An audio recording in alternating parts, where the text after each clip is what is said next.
Mantiqut Tayr ou le langage des oiseaux par Fariduddin Attar, traduction Garcin de Tassy. Éloge d'Abou Bakr. Le premier est donc Abou Bakr, le premier ami de Mohammed, et le second des deux personnages qui furent dans la caverne.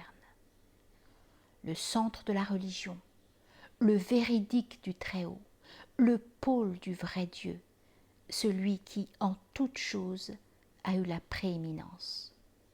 Tout ce que Dieu a répandu de sa cour élevée sur la noble poitrine de Mohammed, il l'a aussi répandu en totalité et réellement sur la poitrine d'Abou Bakr.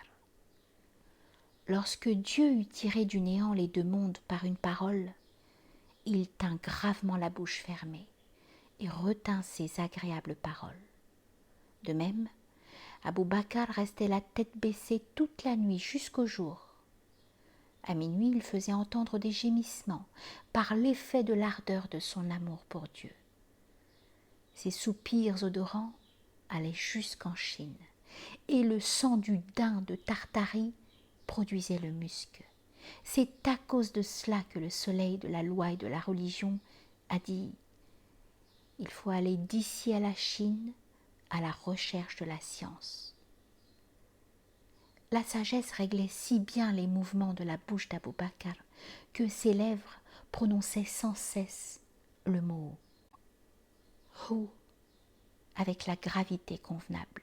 Que dis-je ? Sa gravité se manifestait sur sa langue, en sorte qu'il ne prononçait d'autre nom que celui de Dieu.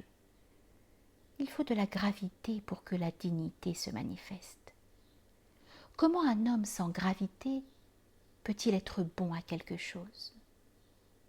Omar vit un échantillon de la grave dignité d'Abou Bakr, et il dit « Je voudrais en avoir un peu en partage, ne serait-ce que la valeur d'un des poils de sa poitrine. » Ô Dieu, puisque tu agrées le second des deux de la caverne, Abou Bakr est bien le second après le prophète.